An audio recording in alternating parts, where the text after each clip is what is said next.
I still remember the first that teacher I ran into. I share more about this in my new book, That New Teacher Next Door, in chapter 1, but I was always in awe of her because one thing that was amazing about her is she had impeccable classroom management skills. In fact, she had by far the best in the school. She was always on top of planning and prepping. In fact, oftentimes she was planned and prepped ahead. And she was always caught up on her emails and PD, but particularly what I loved about her, she left at contract time with her husband. She would walk down the hallway with not a single thing in hand as soon as contract time started or ended.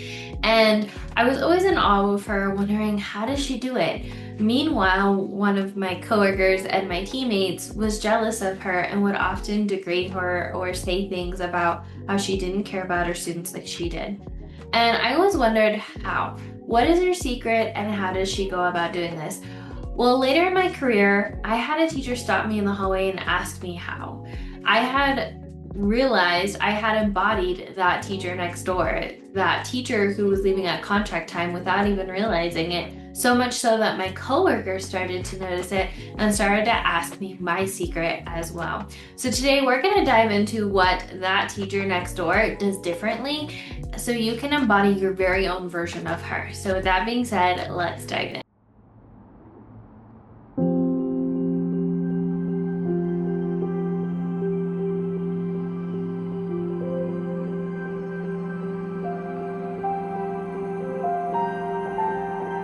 So before we figure out the how, let's talk about who is that teacher next door. So that teacher next door is a teacher who knows who they are and the impact they make. They are no longer stuck with what society deems a good teacher should be. They're no longer chasing long hours, sacrificing their personal life, and working endless nights to show their worthiness as a teacher. This teacher knows that they are worthy and they are a good teacher and they're making an impact every day just by simply showing up. They don't rely on the amount of work they get done to measure their success. They have their very own compass that they respond to and their own definition of success and a good teacher, and they follow that and they ignore what the naysayers and the other teachers might say. They define that on their own. They define what a good teacher is and they're unapologetically go after that identity and pay no mind to what society or others say. They let go of what others might say or think of them because they know who they are and what they stand for. And if they want, they can be that teacher who unapologetically leaves at contract time. If that's something that teacher next door wants to do, they do it. If they are somebody who doesn't want to grade papers at home, they figure out a way to do it during school hours. They show up calm because they know student behavior doesn't define who they are as a teacher and their worth. And it's up to them on what their worth is as a teacher and what it's measured by. So with all that being said, now that we've discovered and talked about what and who that teacher next door is, ask yourself or imagine you're walking into your classroom 5 years from now. Who are you? How do you move about your day? What do you care about? What do you no longer care about? And what is it like to be in your presence? Don't think about societal norms, what you would be doing, but if you could picture yourself as the perfect teacher, the teacher you're meant to be 5 years from now, what is she or he or they like? What are they doing? What are they embodying? What is it like to be in their classroom? How are they moving about their day? The second thing we're going to talk about is now, how do they do it? How do they get from the overwhelmed, overworked, constantly working, trying to prove their worthiness teacher to the teacher who frankly doesn't care and is going after the impact they were destined to make? So the first thing, it's not luck. If anything, it's systems and figuring out what works for them and running with it. The reality is we're all different. You are going to be different than me. That teacher that I was referring to at the beginning of this content, she is different than me and her systems are going to look different than mine.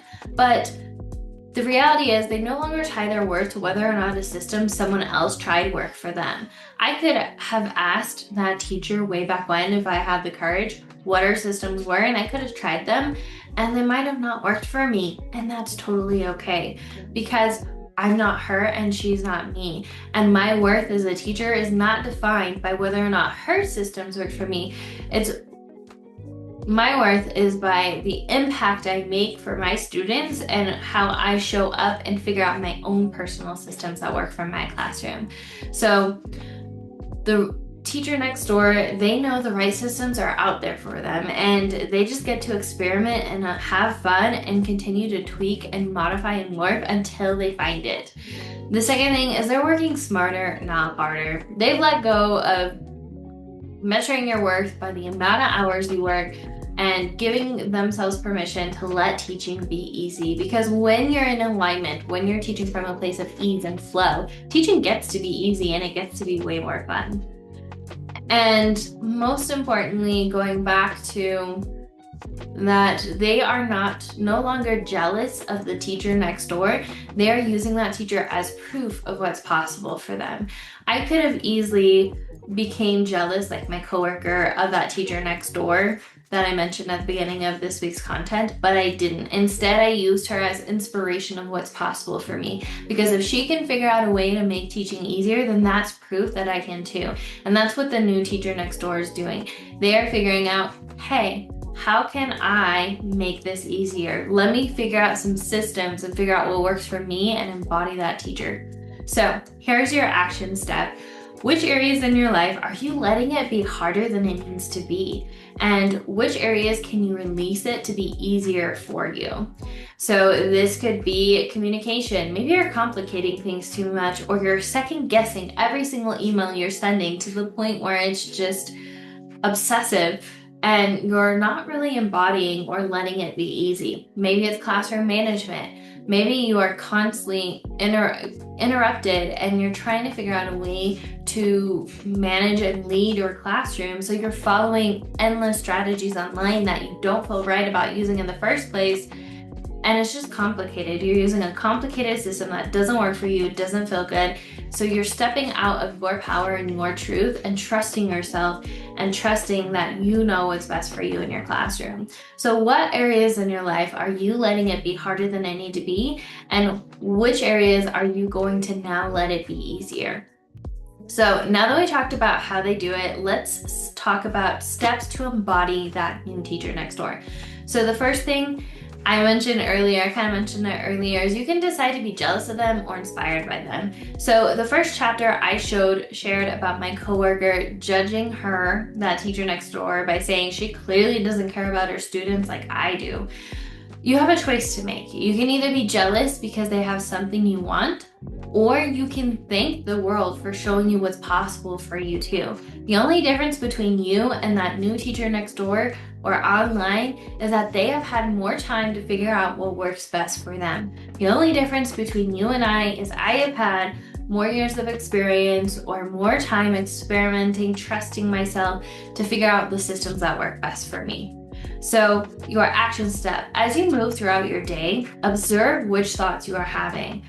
Be the gentle observer when you are jealous, and not judge yourself for what thoughts you have. Instead, go about it in a neutral tone of, isn't that interesting? Ask yourself, I can be either inspired or intimidated. Which one am I going to choose? So the next thing is to let go of the results. It's so easy when we try a strategy we see online or a mentor that we look up to, if it doesn't work, to wrap up our worth in whether or not that action worked for us or not. I tried this strategy that my mentor recommended, it didn't work, therefore I'm a bad teacher. Instead, move forward with certainty and know that you are on your way to figuring out what works best for you.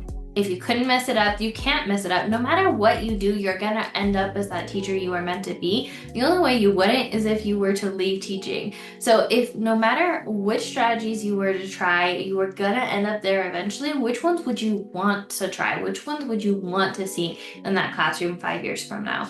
Your worth is unattached to the results, because you are worthy of an easier life and an easier teaching career because you are. Try systems and strategies that excite you, knowing you can always tweak them and make them your make them your own as you go. We talk about alignment here, where when you're excited about something, when you think, ooh, wouldn't that be easy? Or, ooh, wouldn't that be exciting? Or, aha, that might be it.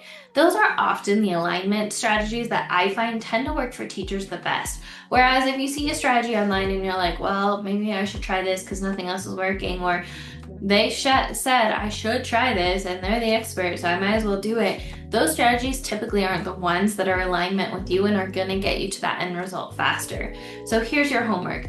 Ask yourself, do I feel worthy of an easy life in teaching? And what comes up for me when I think about letting teaching be easier?